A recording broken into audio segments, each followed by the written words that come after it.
Ich hatte es bereits angekündigt. Am 11. August erscheint Grounded 2 für die PlayStation 5. Das Video dazu verlinke ich dir unter dem i oben rechts und auf der Endcard. Aber auch für die Spieler auf PC und den Microsoft-Konsolen ist der 11. August ein wichtiges Datum, denn es erscheint ein neues großes Update auch für uns.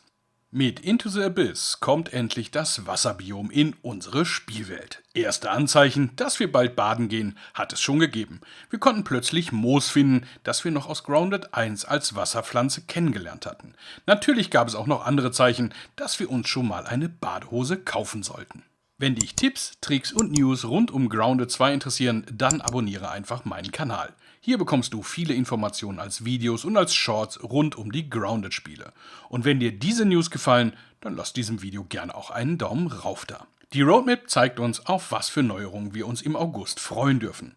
Klar, endlich dürfen auch die PlayStation-Besitzer den Geldbeutel öffnen und sich Grounded 2 kaufen. Ich habe aktuell noch keine Information, wie teuer das Spiel auf eurer Konsole wird, reiche die Information aber nach, sobald ich eine verlässliche Angabe dazu finde.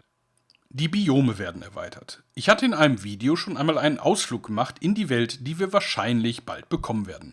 Das Video dazu verlinke ich dir wieder oben rechts.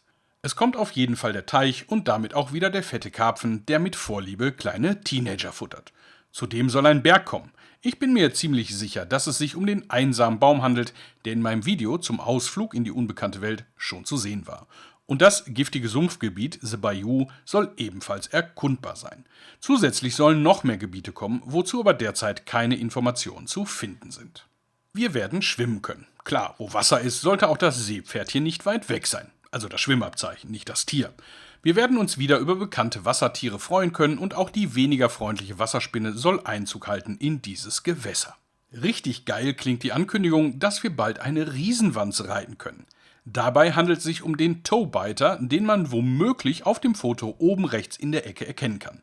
Dabei handelt es sich nach Aussage des Exekutivproducers Marcus Morgan um ein amphibisches Buggy. Ich gehe davon aus, dass es an Land und unter Wasser sehr nützlich sein wird. Aber auch ein neuer Boss muss die Unterwasserwelt regieren. Ich habe dazu dieses Foto gefunden, aber wie immer sind alle Aussagen mit Vorsicht zu genießen, denn man weiß nicht, was bis in 2 Monaten noch geändert wird.